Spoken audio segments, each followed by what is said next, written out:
And it's about secure logging. Most of the time I will sit because most of the talk is about demos or showing demos. So today we have a really sophisticated technical system here. So no music? No music. So my name is Mait Peekma. As told, I come from Clarified Security. How many of you know what is Clarified Security? Okay. Today I checked the video from Anton Keks made in April in DEVCLUB, and he introduced Codeborn as the good guys. So we're supposed to be the bad guys. Actually, you should see my screen as well. Could you make it to mirror the screen? I don't know the Windows shortcut. Okay. I'll try it. I don't know if Windows either.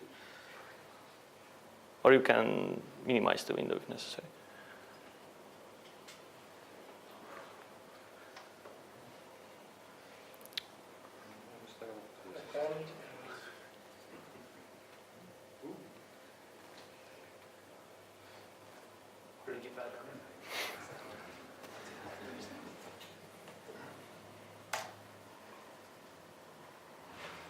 Okay, that's great. So you see it's a Linux machine, but a Windows start bar here.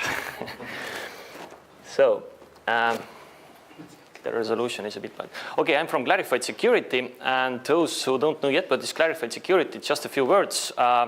So our work is, if you are actually doing some creative work or constructive work, then we are the opposite, or we are doing the opposite. So we are destructive, so we break things. And our motto is we break security to bring clarity, which means that we break things and show how we broke them, and then this would help to explain people why and how to defend your systems. The company was established 3.5 years ago by a former head of security of telecom, 100% Estonian capital, and currently we have 7 employees and a few empty seats. So a non-paid commercial was that one. Okay, so about myself, as told, my name is Mait Peekma. Before starting in Clarified Security around 2.5 years ago, I was a security tester in a financial institution. So during the last 7 and something years, I've done penetration testing. So probably you might wonder, what is penetration testing? What is security testing? Well, if you Google penetration testing, then you will find thousands of different answers. The easiest answer is that penetration testing is just a cooler name for security testing. Because if you say that, yes, I usually do, on my daily basis, I penetrate, so people do this, what you just did. And additionally, I also, as a side job at the same company, I was working as a CERT specialist. The acronym CERT means Computer Emergency Response Team. Well, it might sound like a help desk. It's not a help desk, actually. It's a team that deals with security investigations, or if there is a security incident, then this team tries to figure out what happened and how to mitigate this, and so that next time it won't happen like that. And that's why I also dealt heavily with log files, and not just log files, but logs in general. A few words about Clarified more. We do mostly 3 things, or let's say 3 topics. Pen testing or security testing, then a thing called red teaming. So some of you might have heard that there are different cyber exercises. NATO and other companies, or not, sorry, companies, organizations are performing or executing cyber exercises where there are many so-called blue teams, which task is to defend a pre-implemented system, and then there is one red team usually which attack all the blue teams, and the blues compete with each other who defends the best. So we also offer the red team service if necessary. And then we talk, or let's say train.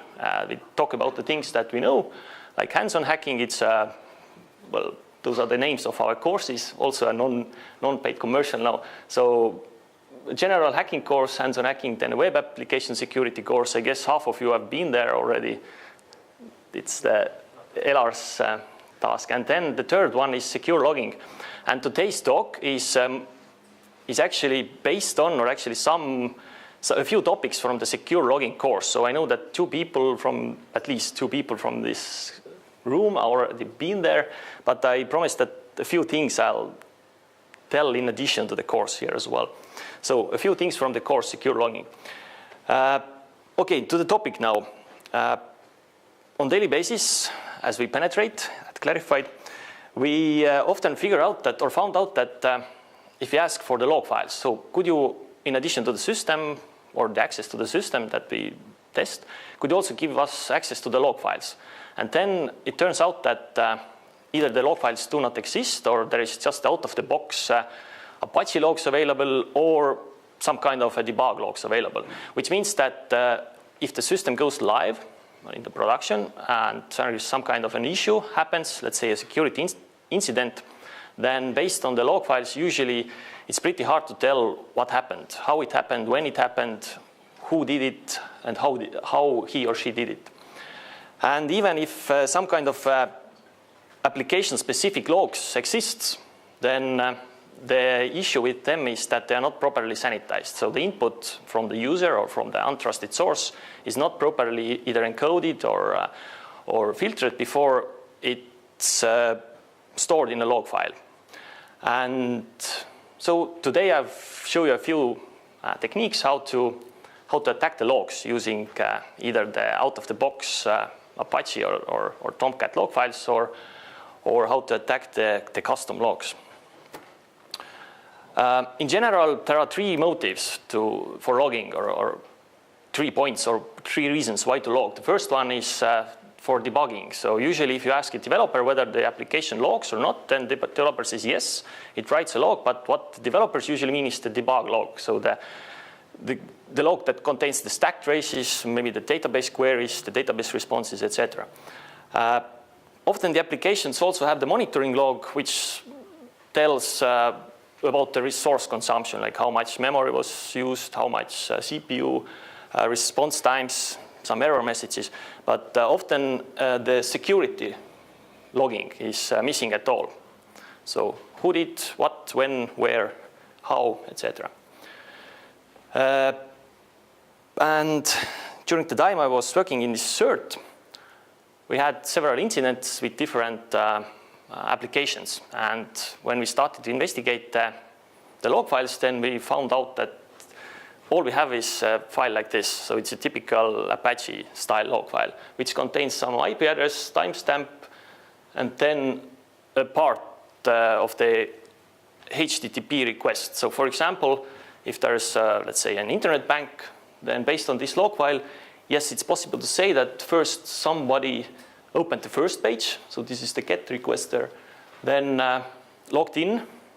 It's unknown whether it was successful or not, or who logged in. Then some kind of overview page was opened, yet unknown which overview, whose account overview. Some kind of a payment was either done or prepared, and then a logout resource was requested. Based on this log file, not much can be told what happened or what was done there. Those who want to follow me or try the things at home, you basically need 3 things. Apache Tomcat server, just install it and run it. Just use the default configuration, nothing else. And then a tool called Burp Suite. There is a free edition available. It's a proxy which allows you to intercept all the requests that your browser sends to the server and also the responses from the server.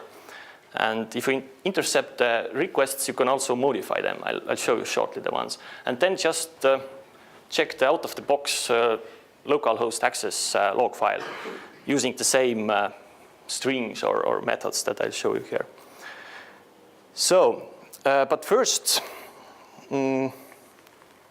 simple attack called HTTP or just a parameter pollution. How many of you know what does mean HTTP parameter pollution? Okay. So let's imagine that we have a simple web application currently written in Java server pages, so JSP. And I have to try to open the browser. It's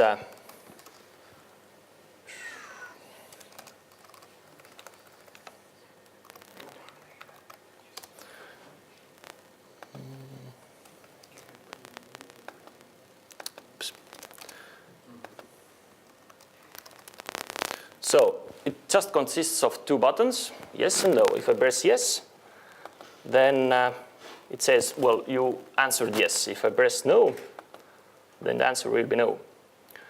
So what happens if instead of just one parameter called button, you see in the URL bar, I define two parameters with the same name. So button equals no, and then button equals yes. And it's a Java application. What do you guess?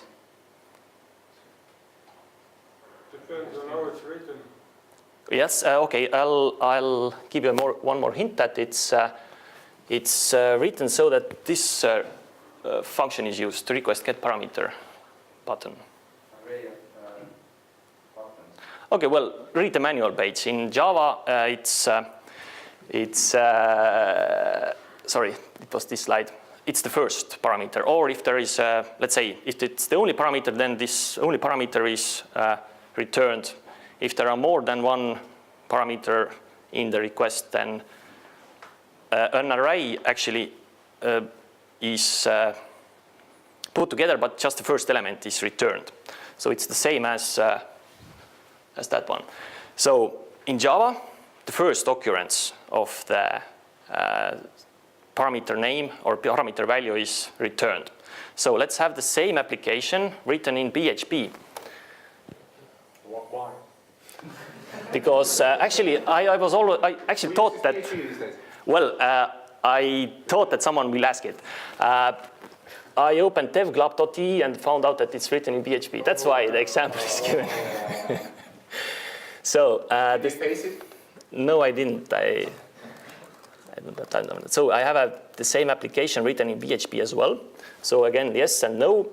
And what happens if now I enter here two parameters? So button equals no, button equals yes. So here, in Java, the answer was no. So the first occurrence was returned. So here, the function called get button is used. So which of the parameter values will be returned to the user? Anyone knows? What? No, actually the last one. The logic is that first the button will be equal to yes, and then it will be overwritten by no. So in PHP, it's the opposite, that the last occurrence will be returned to the user. So I open the Firefox again, I press yes, or the enter, and this will be yes. So at the same time, in the log files, the log file for both applications will be similar. So I'll open a terminal window here.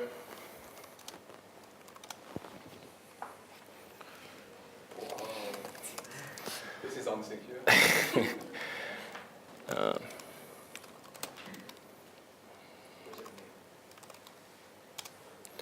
So you see the request or the log entry, the Apache style log entry is button equals no, button equals yes for the Tomcat or for the Java, and for the PHP, it's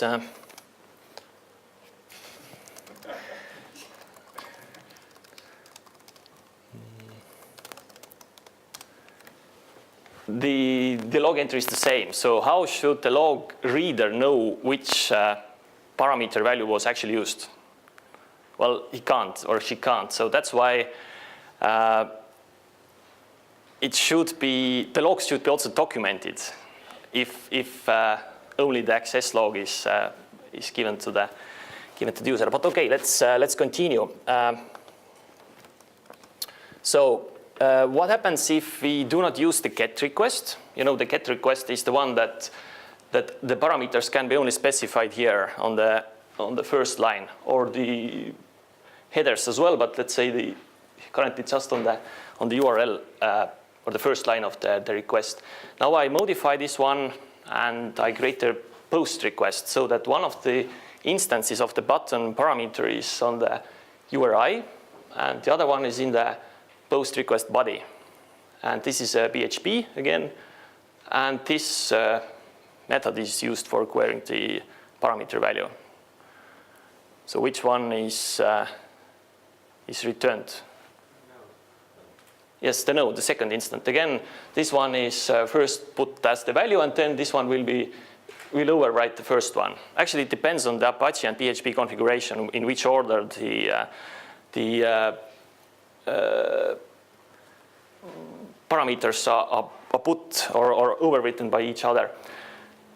But by default, it's the get ones or the get or the first line here, the parameters, and then those one here.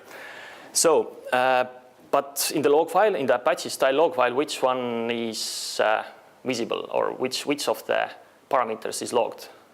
Yes. Just a yes, because the post request body is not logged by default in the out-of-the-box localhost access log. So I could even do it here. So this tool is called burp-suite. The benefit or the main feature of this, one of the main features of this tool is that I can intercept the traffic between the server and the browser. But currently I'm using another small feature here which allows me to write HTTP requests and repeat them as many times as I want. So for example, I do the same post request here.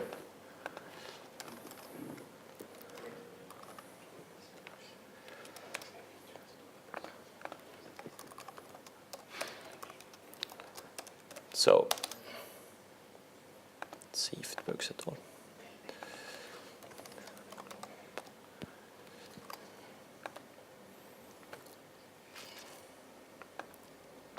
So on the left side, you'll see the request, so the get something, and on the right side, you'll see the response from the server. So if I access the same application, I'll type that button equals yes, then the response will also be yes, as you see. And now I'll change the request to post and put the no here on the terminal or on the URI. So the answer is yes, or the yes was returned to the program, but the actual log file has just no here, not the yes value. So it's not possible to tell what actually happened with the application. So again, the slides. So what you should do at home or at work is that you should check how does your application and how does your application server behave with such called attack. So for example, as we saw here, if you have two parameters with the same name, one is yes, one is no, JSP or Java returns the first occurrence, PHP returns the last occurrence. It depends on the request or the function used. The ASP usually returns a string which is concatenated from both values with a comma. So it's one string, it's not an array. And for example, Python depends again on the request method or the function, usually returns an array. It depends on the function. And your own application that you are building might behave somewhat in a third or fourth way. So what happens if I make a GET request that contains more than 4 kilobytes of data on the URI? So those who are not that familiar with HTTP protocol, usually the RFC for HTTP says that GET request can't be longer than 4 kilobytes. So what happens if I first put here a parameter that consists of 4 kilobytes of data and then another parameter called button? Yes? Well, actually, Apache has thought about this possible attack. Depends on the web and application server. I guess Apache returned bad request, Apache Tomcat returns request too long. But often with the custom logs, so the logs that the developer itself or himself has developed, the logic is that the first, let's say 4K is actually logged, but the whole request is used for taking the parameters. So in the log file, the button equals no is not written, or it's not stored in the log file, but it's actually used. So it means that you can use the functionality of an application without being logged. At least some parameters won't be logged. So But it just said it gives you a 400 bad request, so the request doesn't go through. How can you I said depends on the application server and web server. Yes, Apache and Apache Tomcat will give you this one, but there are depends on the application server and web server. It might work like this. Yes, truncate at the 4K. As well, if you make a post request, it doesn't have such a limitation. And if you put post request body, let's say 4K of some random data and then a parameter which is actually used like button, then also you might not be logged in the log file, or the fact that the button equaled no might not be logged, but it's actually used. So, let's go a little bit further with more interesting stuff. So I guess all of you know what is ASCII. So ASCII was, or the ASCII that I'm telling you about is a 7-bit, is from the 7-bit world. So at some point, a list was defined about all the printable characters like ABC, etc., numbers, and some punctuation marks. So, for example, if I would like to transfer some data from my machine to another machine in a, let's say, binary form, then using ASCII, we already have, or let's say we could use this as a protocol or a part of a protocol how to transfer data. Anyway, those who know what is ASCII also know that in addition to the printable characters, there are a bunch of non-printable characters, like line feed. So which is used for getting a new line. So modern operating systems like Linux use line feed, or let's say for a new line, just use 1 byte, which is called line feed. So let's say legacy systems like manual typewriters and Windows, 2 bytes is used for a line feed. So carriage return plus line feed. Carriage return means that the typewriters, the carriage, or the cursor should first go to the left of the page, and then a new line should be also performed or taken. So have you ever tried what happens if you have a text file, but instead of the new line characters or under Windows, the carriage return and line feed, you replace the new lines with just the carriage return and then read the file? What happens? Just one line. Well, basically, yes, all the text is put into the one line unless the line is too long so that it's printed on the next line as well, and then it uses more than one line. But what happens if you make a HTTP request with the carriage return character in it? What happens with the log file? Drop it.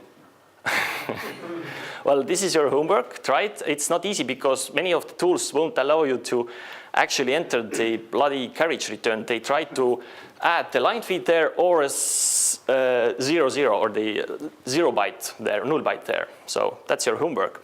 But have you ever thought that the backspace character has also an ASCII symbol called 08?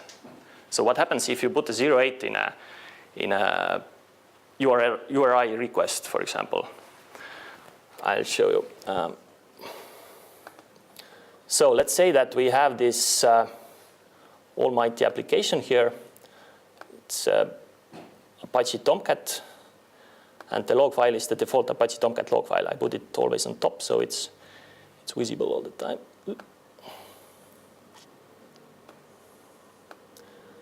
So just to check whether it works. It's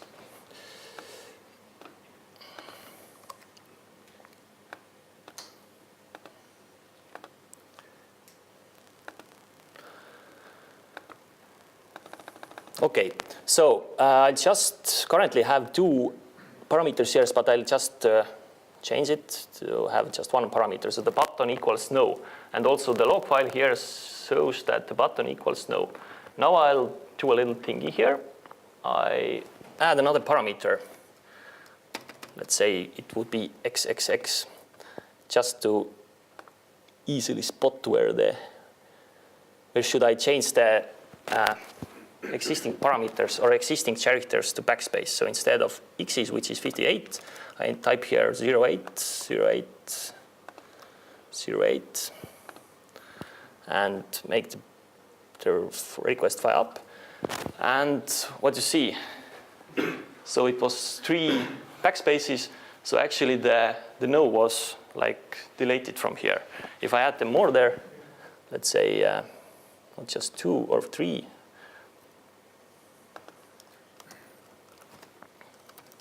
like that many. But at least visually, the log files, the entry of the log file gets shorter and shorter, right? So not that many. So now I'm already deleted something from the previous line, I guess. No, it's actually here. So using this backspace, at least with Apache Tomcat, I could actually inject logs or modify the log files. So instead of, let's say, letting the log file know that I visited this DEVCLUB resource, the few less.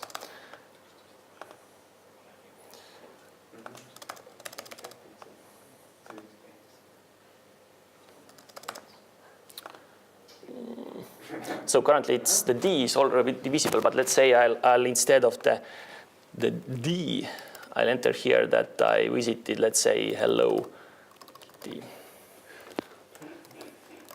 So I press go, and well, the security investigator will see that I was visiting hello kitty.html, not the actual DEVCLUB. Is he a really security investigator if he uses tail and a terminal to No, what you would, type logs? what would you like to use? Hex dump. You can pipe it through cat-w, not w, which is v, so you can get the control characters out. Okay, you're smart. Well, that's true that actually all the backspaces are also stored in the log file. Just because the backspace is a special symbol, it's treated differently than the other symbols, and that's actually executed. So if it's a backspace character, then the actual characters before the backspace symbol gets deleted. So if I check the log file with let's say a hex tamper or some other tool which doesn't by default interpret the special symbols, You can pipe it also through cat. Yeah, there are many ways. More human readable, but So no, it's also human readable here. So as you see, the backspaces are actually in the log file. So the 08s, but just if you check the log file using the tools like less, more, cat tail, without turning off the control characters, then you will see something differently. So for example, I don't know what was your proposal? cat-v, cat. Okay, no, whatever, I'll use less u. Okay. So as you see, the less u does the same thing probably, but you meant, so the control characters here, special characters are printed out differently. So actually the hello kitty is also visible here, but the actual resource which I tried to access is also visible.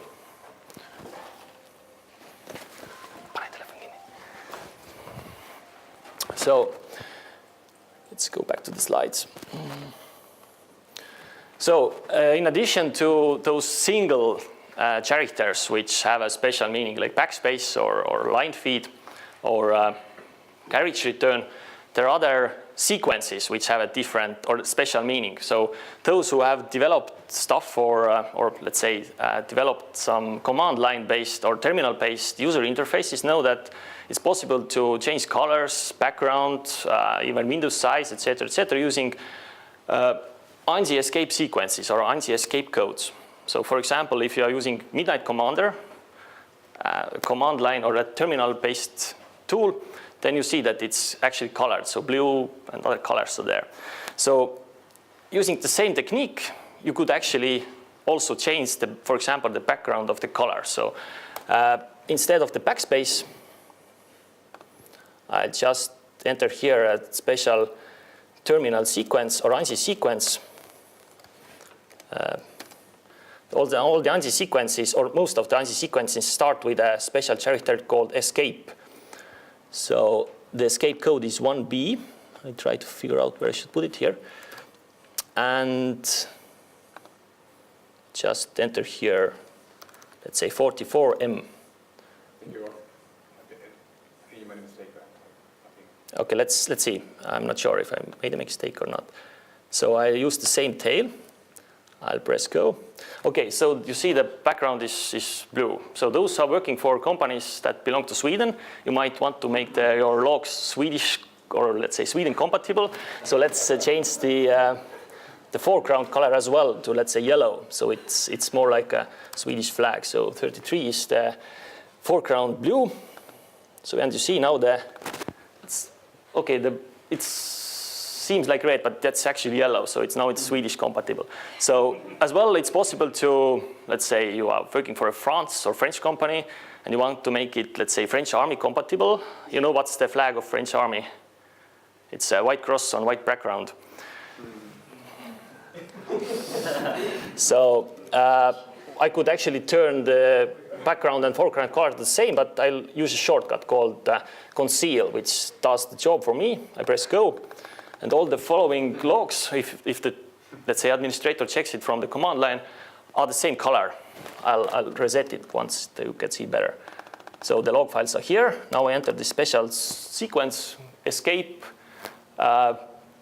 some kind of bracket, 8M, press go, and all the bloody logs are missing. Of course, if I make a copy-paste from here, then I'll get the logs, but at least it's visually somewhat missing. So let's continue. As well, in addition to changing colors and fonts, and in some terminals even, let's say, support blinking and other features, it's possible, for example, to change the window title of the terminal. So what was it? 0. The bracket was on the other side. So it's 0, some title, and it should end with a bell. No, it won't bell. It's as part of the. Put some bells there so that it runs. Wait, I made something wrong.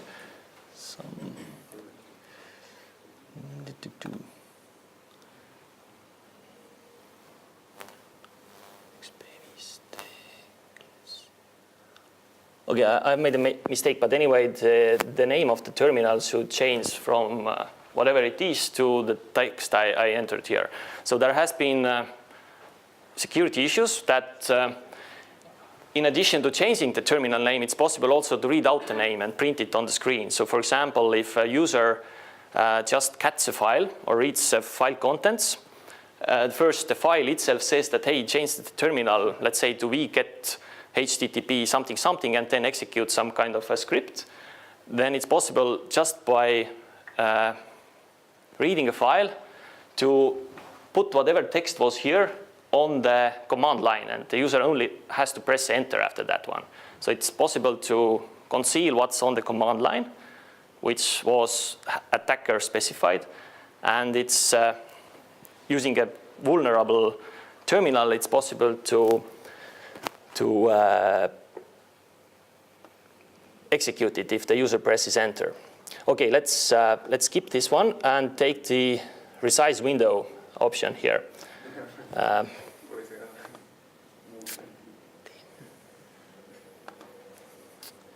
So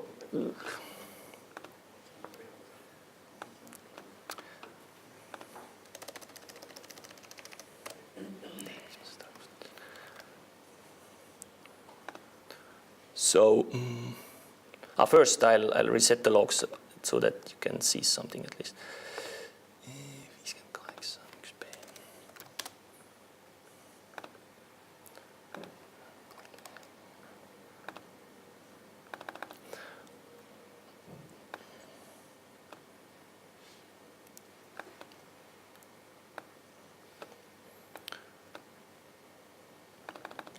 Okay, and the command for changing the Windows was 8, I guess, yeah.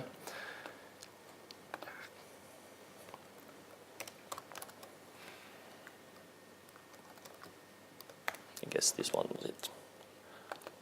So you see that terminal window size changed. So instead of being 25 lines in height and 80 characters wide, it's currently 25 and 25, some kind of units.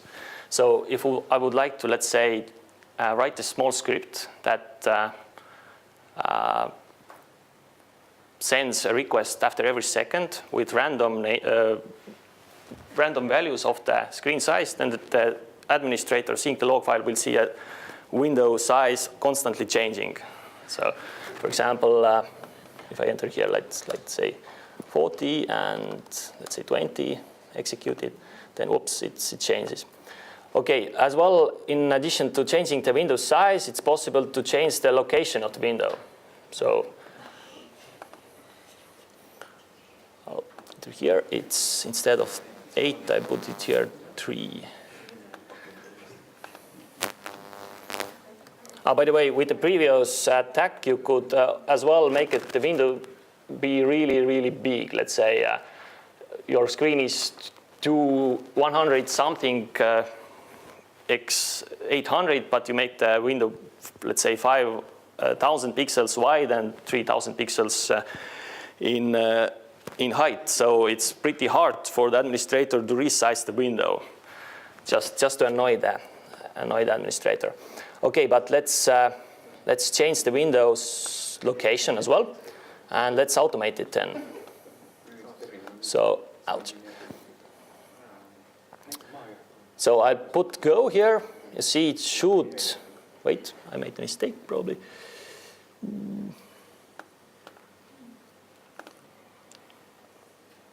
It's soon over. You'll soon get, could be here, 3.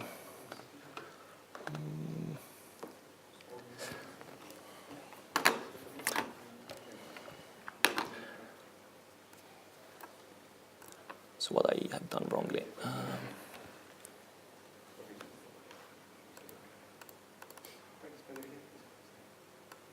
Okay, let's say that there's some issue. I'll just change the window size here. And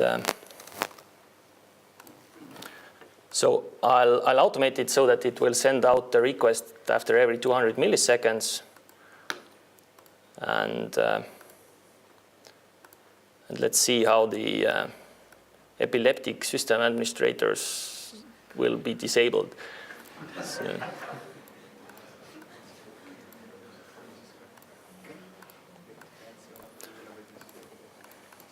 So I just say that, ouch,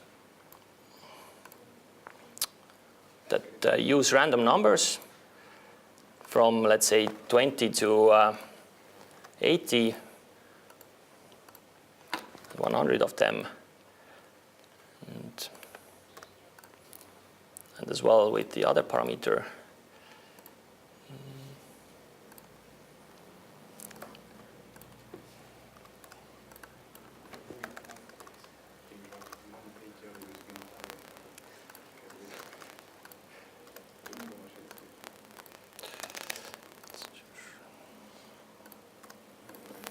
So, and I say that execute after every 200 milliseconds. It's not too fast. And now just see the log window start doing strange things. So, like this, just annoy the system administrator who haven't turned off the special characters or ANSI sequences. So, from time to time, let's say at least 20 times during the last 10 years, there have been different exploits or vulnerabilities in terminal applications found, which either allow you to do nasty things like this. Well, this is a feature, this is not a bug. But in some cases also like write files. So for example, turn on logging of the terminal, then enter your own data, what you would like to have there, and then also specify file name, and then the file is actually created on the server side. So you could, for example, if you have a PHP server or running, let's say a server running PHP, you could actually create PHP files if you have the proper access rights in the specific folder. So, but the last small thing I show you is that, for example, the XFCE terminal, which I'm using the XFCE for window manager, is vulnerable to a nasty attack that if you say that the window size should be higher than 2,000 units, then it will just crash. So I put here that let the window size be instead of 40, let's say 2,000. And if I press go, then the terminal window crashed. Besides crashing, can you inject some I tried. Well, it always ends up with at the same instruction pointer. Well, I wasn't yet able to figure out if I'm able to write something into the memory and then execute it, but I'll deal with that one. But at first sight, it doesn't seem to be possible, at least with this kind of attack. So defense. Well, first, if you are a system administrator, then either configure your terminal not to support the ANSI sequences or the special characters, or all your tools which you're using for reading log files or other files which come from untrusted source. Use the less u or the method that this gentleman here said. So you would be most probably safe. And if you are a developer, then also the log file, well, keep in mind that every input cannot be trusted and should be sanitized before storing in a log file.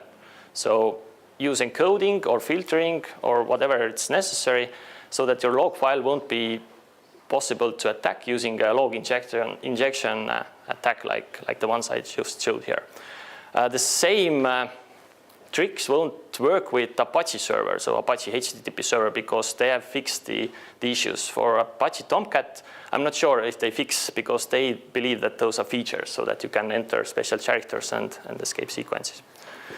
So that's it from my side. Now it's the beer time, I guess. Right.